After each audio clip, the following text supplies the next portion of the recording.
भारत में लाखों गांव हैं और गांव में जो विलेज कॉमन लैंड जो होती है यानी कि पंचायत की जमीन कह सकते हैं, वो होती है अलग अलग जगह पर, अलग अलग नाम उसका हो सकता है।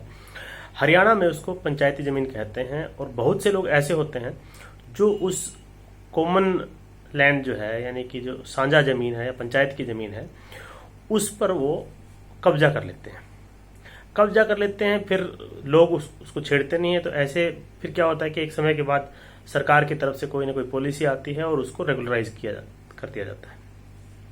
अब सुप्रीम कोर्ट में रिसेंटली एक केस डिसाइड हुआ है Joginder versus state of Haryana का।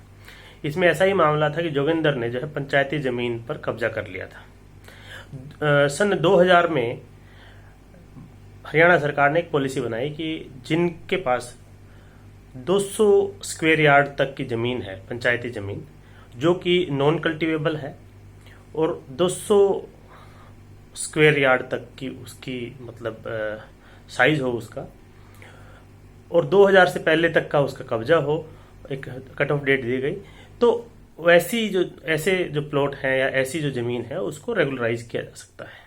अब जोगिंदर सिंह के पास भी ऐसा था कि जोगिंदर सिंह ने भी कब्जा कर रखा था और उसने भी रेगुलराइजेशन के लिए कहा, लेकिन उसकी जो जमीन थी वो जो जितना जमीन का साइज बताया गया था उससे बड़े साइज का प्लॉट उसने जो है ज्यादा जमीन उसने कब्जा कर रखी थी।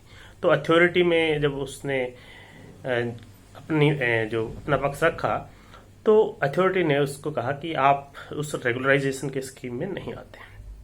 उसके बाद वो हाई कोर्ट पहुंचा। हाई कोर्ट ने भी यही कहा कि आप जो है रेगुलराइजेशन आपकी जमीन का नहीं किया जा सकता क्योंकि जो कंडीशन पॉलिसी में रखी गई है उसमें आप फॉल नहीं करते हैं। उसके बाद सुप्रीम कोर्ट पहुंचा और सुप्रीम कोर्ट ने भी यही कहा कि जो पॉलिसी बनाई गई थी वो इस ढंग से बनाई गई थी कि जिनके पास छोटा जमीन का टुकड़ा जिन्होंने इलीगली इंक्रोच कर रखा है और जो कट ऑफ डेट जो दी गई है उससे पहले से है, तथा जो साइज जो बताया गया था पॉलिसी में वो सब जब फॉलो करते हैं तो उसके लिए जो है रेगुलराइजेशन की पॉलिसी बनाई गई थी। और जो लोग उस कंडीशन में नहीं आते हैं वो रेगुलराइजेशन का फायदा नहीं ले सकते हैं। और जब आप इलीगली किसी जमीन को इंक्रोच करते हैं, किसी पर इलीगल कब्जा करते हैं पंचायती जमीन पर, तो आप as a matter of right जो है रेगुलराइजेशन क्लेम नहीं कर सकते हैं। ये है Joginder versus state of Haryana का मामला।